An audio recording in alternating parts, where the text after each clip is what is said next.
Hola, en esta oportunidad les quiero hablar acerca del paganismo versus el cristianismo y el origen pagano de las festividades cristianas. La mayoría de los dogmas y ritos y fiestas cristianas tienen su origen en festividades paganas y por lo tanto sin justificación bíblica. En general, el cristianismo primitivo asimiló las antiguas conmemoraciones paganas incorporándolas a sus ritos y dogmas. La historia nos dice que al aceptar el emperador Constantino la doctrina cristiana, en adelante comenzó a cristianizar muchas festividades paganas. Antes de comenzar, los quiero invitar a que se suscriban a mi canal, le den un like, le den a la campanita y me dejen sus comentarios. Soy Andrés González Hernández y esto es AGH Investigations.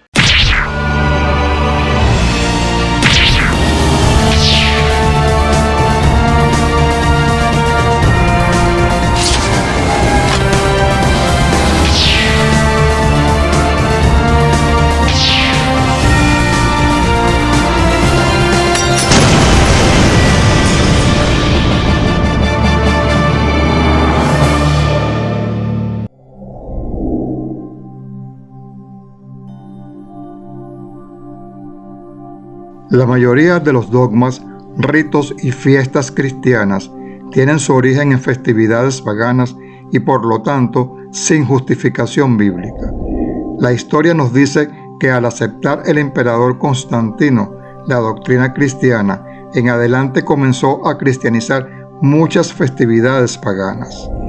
Es importante hacer referencia al mitraísmo, una de las más importantes religiones del Imperio Romano, que representa el culto a Mitra, antigua divinidad persa de la luz y la cordura. En el Avesta, los textos sagrados del zoroastrismo del antiguo persa, Mitra aparece como el principal Yasata, benefactor o buen espíritu y gobernante del mundo. Se decía que había matado al toro divino, de cuyo cuerpo muerto surgieron todas las plantas y animales beneficiosos para la humanidad. Tras la conquista de Asiria en el siglo VII a.C.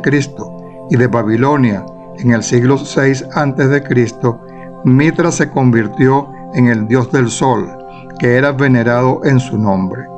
Los griegos de Asia Menor, por identificación de Mitra con Helios, el dios griego del sol, colaboraron en la difusión del culto. Fue conocido en Roma hacia el año 68 a.C., gracias a la devoción que le profesaban los piratas cilicios capturados por el general romano Pompeyo el Grande, y en los primeros años del imperio su culto se extendió con gran rapidez por todas las provincias romanas. El mitraísmo coincide con el cristianismo en muchos aspectos, entre ellos las ideas de humildad y amor fraternal, bautizo, rito de la comunión, utilización de agua bendita, adoración de los pastores en el nacimiento de Mitra, veneración de los domingos, considerar el 25 de diciembre, fecha del nacimiento de Mitra, como día santo, y la creencia en la inmortalidad del alma, el juicio final y la resurrección. También es importante mencionar que la iglesia pagana mitraísta contaba con una estructura piramidal, con un líder local denominado obispo en cada ciudad, llamadas iglesias, las cuales podemos identificar en las cartas de Pablo, dirigidas a cada uno de los obispos de las diferentes iglesias y un líder supremo representado por el Papa, que gobernaba sobre todas las iglesias y obispos. De allí provienen los símbolos que utilizan los obispos católicos y el Papa, como son la mitra y el báculo. Muchas de las fiestas centrales del catolicismo provienen del paganismo. Entre ellas podemos nombrar la Natividad y Epifanía.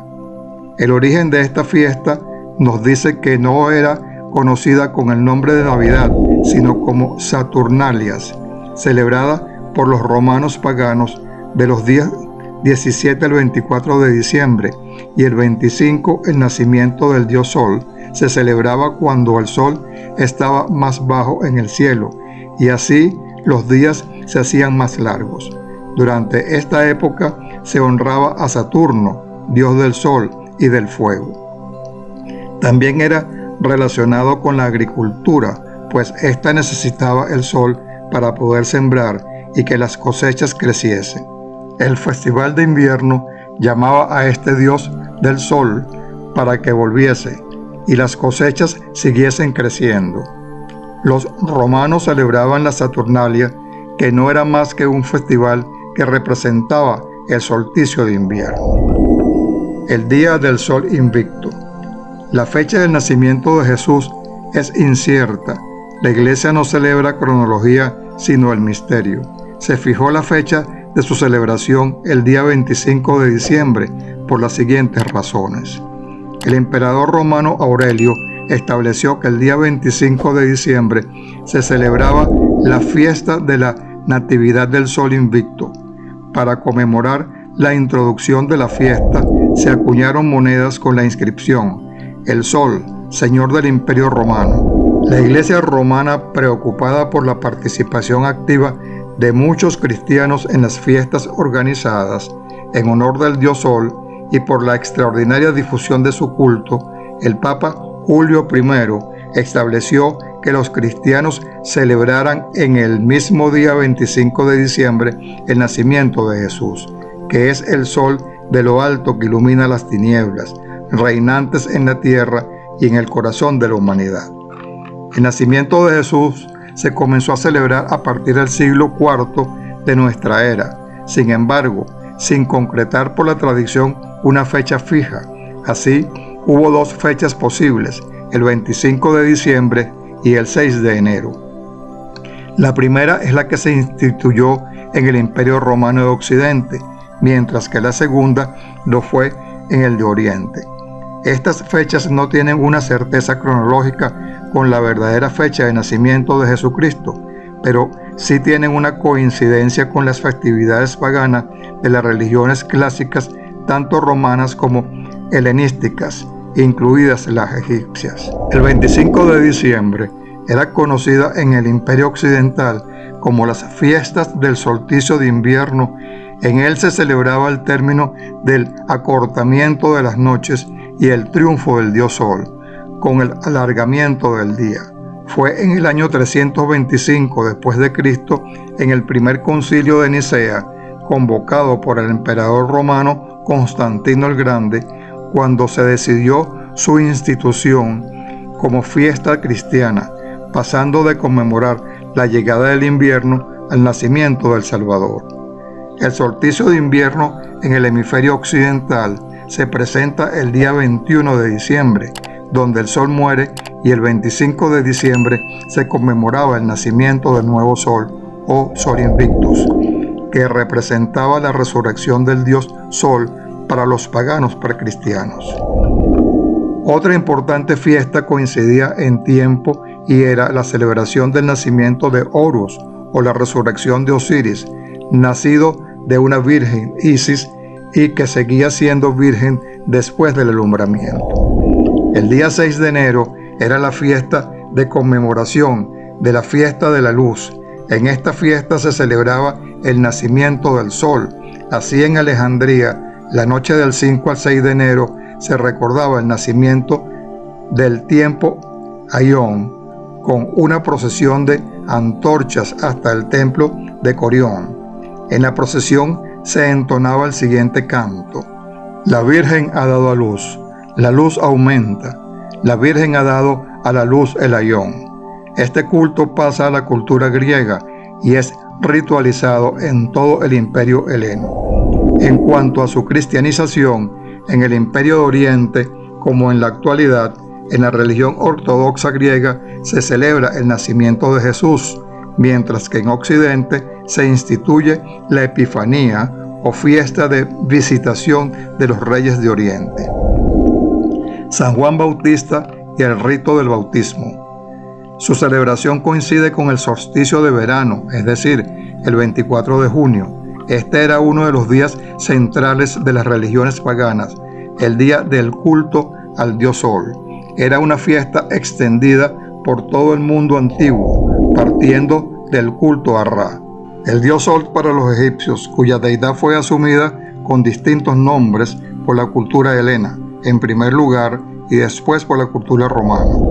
El ritual era parecido a la actualidad. En la noche la más corta del año, se encendían hogueras, las cuales había que saltar como acto de purificación interior, de liberación de pecados y de malos espíritus.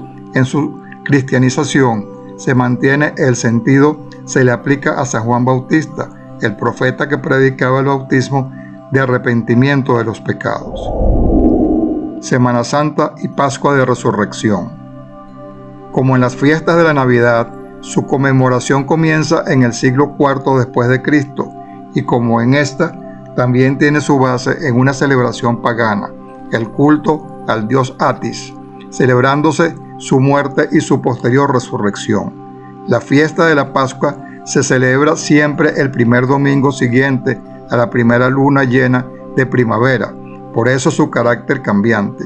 Esta fiesta es similar a otra egipcia que se celebraba el mismo día para conmemorar la entrada de Osiris a la luna. Festividad del 15 de agosto, la ascensión de María al cielo. Para el catolicismo, en este día se celebra la ascensión de María al cielo. Este hecho, como la mayoría de los que estamos analizando, carece de base bíblica, pues es una tradición que hasta el año 1950 no ha sido objeto de dogma de fe.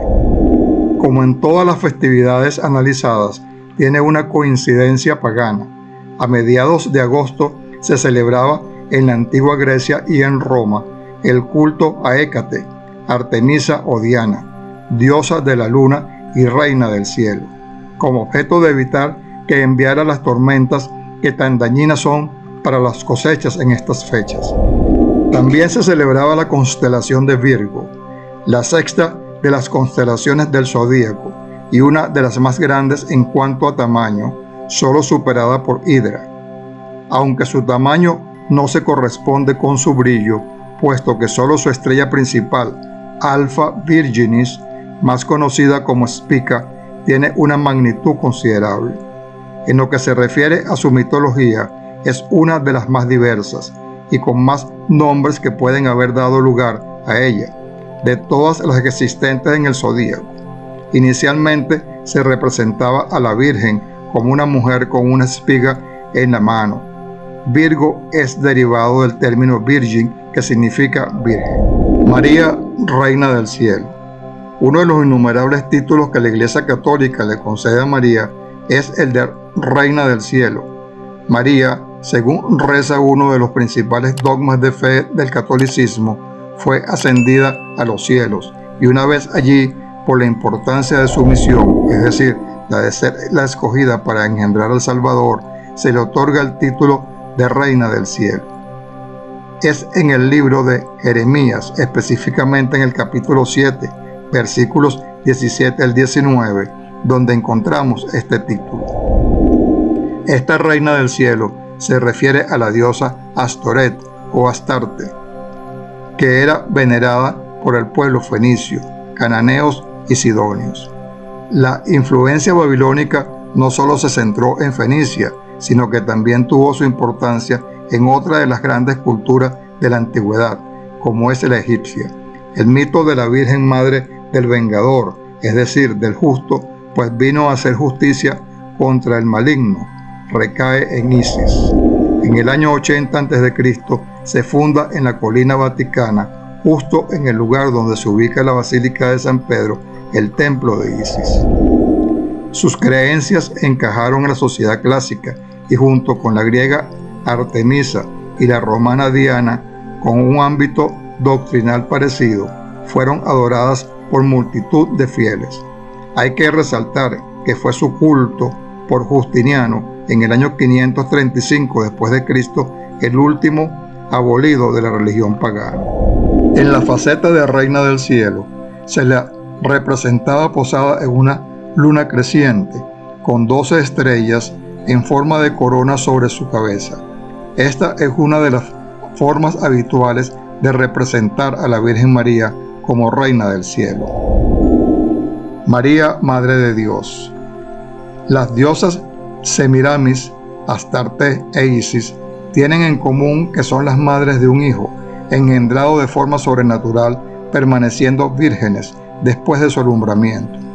Estas doctrinas influyeron en Grecia y Roma, adoptando sus creencias y pasando a denominarse Afrodita, Venus, y sus hijos Eros y Cupido, pero sobre todo era el culto a Isis el que tenía una importante atracción para la cultura religiosa romana, que la representaba con su hijo Horus en su regazo. En el proceso de cristianización de la sociedad romana existen numerosas crónicas que nos hablan de cómo el pueblo romano, ya cristianizado, no abandonaba el culto a la Madre de Dios. En la ciudad de Éfeso existía el mayor templo de la antigüedad dedicado a Artemisa o Diana, una de las 7 maravillas del mundo antiguo. Artemisa tenía en esta ciudad el centro de su adoración. En esta diosa confluyen también las mismas bases doctrinales como Astarte, reina del cielo. Fue precisamente en Éfeso, en el año 431 después de Cristo, que se celebró un concilio en el que se instituyó como dogma de fe el papel de María como Madre de Dios. El título que se le establece es el de Theotokos, que precisamente es el que disfrutaban las diosas Artemisas e Isis, pero con la diferencia de que eran la madre de los dioses. Festividades locales. En todas las localidades, ya sean europeas o americanas, encontraremos las fiestas locales siempre celebradas en nombre de una advocación mariana o de un santo patrón de dicha localidad. Esta tradición tiene su trasfondo pagano, pues que antes de la entrada de la fe cristiana como religión oficial, las localidades tenían una deidad patrona que les infundiera protección y por supuesto tenían sus fiestas conmemorativas, así como la mayoría de las festividades fue cristianizada, eliminando la protección de una deidad pagana, transfiriéndola a un santo o a la Virgen María en alguna de sus numerosas advocaciones. Fiesta de todos los santos y difuntos. La víspera de 1 de noviembre coincidía con una festividad pagana celta, la de Samhain, fiesta que marcaba el final del verano y de las cosechas para pasar a los días de frío y de oscuridad. En esa noche se creía que el dios de la muerte hacía volver a los muertos, permitiendo comunicarse así con sus antepasados. También esta práctica era habitual en el pueblo romano, pues el 21 de febrero celebraban la fiesta de Feralia, ayudando con sus oraciones a la paz y el descanso de sus difuntos. En la tradición católica, esta festividad se inicia cuando el Papa Bonifacio IV, el 13 de mayo del año 609, consagró el Panteón de Agripa al culto de la Virgen y los mártires, comenzando así una fiesta para conmemorar en esos santos anónimos, desconocidos por la mayoría de la cristiandad, pero que por su fe y obras son dignos de reconocimiento por toda la humanidad. Es el Papa Gregorio III el que cambia la fecha del 13 de mayo a la del 1 de noviembre. El por qué ya lo conocemos, asegurarse así la conversión a cualquier precio de estos pueblos, adoptando así prácticas paganas.